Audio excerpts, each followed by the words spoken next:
So guys, here I am. Finally, Hagia Sophia. It's actually quite huge, I have to say, if you think of it. This has been built in beginning of the 6th century by Emperor Justinian, by the order of Emperor Justinian. The largest church at its time. It still was until the Vatican renewed its church. And that's over there, the Blue Mosque, Sultan Mehmet Church.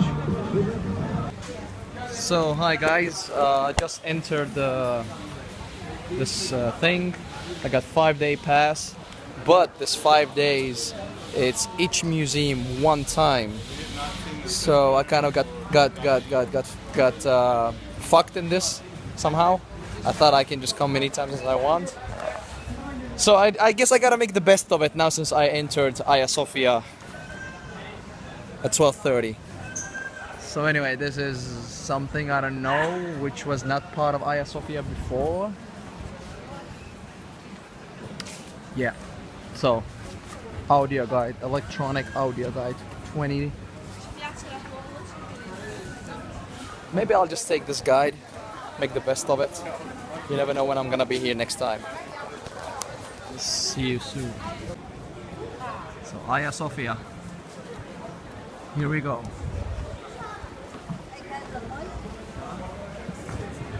This is, by the way, dedicated to my dad, because he always wanted to be inside, but he never got a chance.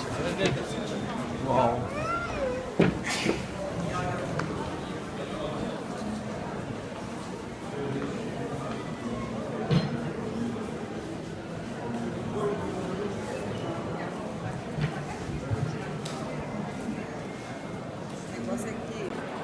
So we have now entered the church hall, and as you see, it's astonishingly beautiful. I can just imagine how beautiful it was before it became a mosque, before the Fourth Crusade. This used to be the largest church in the world at the time. So just some small information. This is like, Muhammad over there, it's written, and then Allah,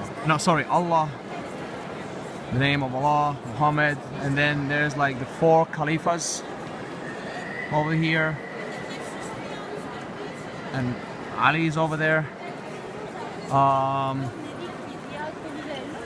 Of course, this used to be where, I don't know what they call it in English, but where the priest prays.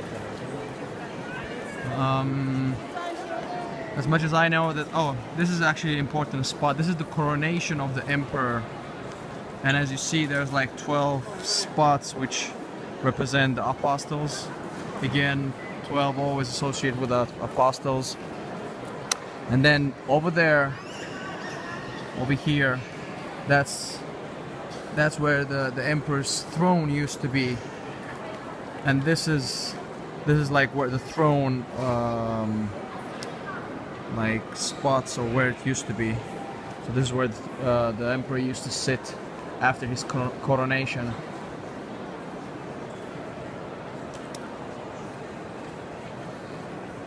Quite interesting thing, actually, I have to say, that you might see that there's a decoration over there, but then behind it there's a cross,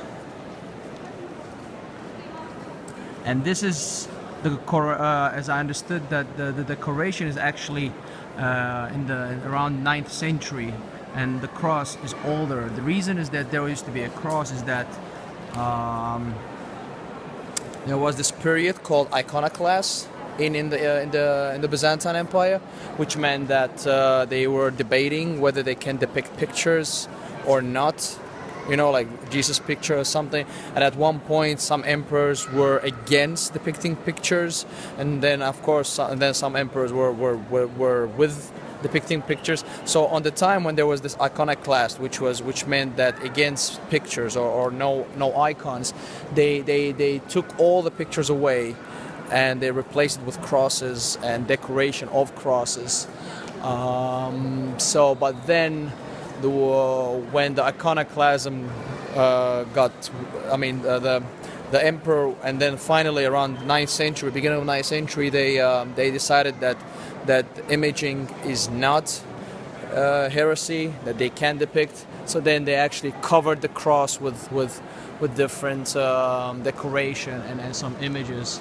So technically, when you see an image, except that one, actually, I just got to know that this is actually an old image which was covered and then later on uncovered and then recovered by the Muslims. So most of the images who are depicted here are actually in the 9th century. And by the way, I didn't know that the king of Sweden, after the Swedes lost the war against Russia, the king, I don't remember his name. Actually, I heard it. He took a refuge here in Istanbul for 5 years, and a lot of information of the church comes from his diary or his assistants who was with him, because they frequently used to come here. And for example, there is those depiction of these individuals. I don't remember the names. They're saints. They did not know about them until they read the diary of the secretary, or whoever was with the king of Sweden at the time, and from his diary they actually knew that there was something behind those walls. I still don't know how the Ottoman covered it. I'm not quite sure. Maybe it was a painting or something, but yeah. But then the restoration in the 19th century, they were able to uncover it. Okay, let me just go and check some other places, and see you later.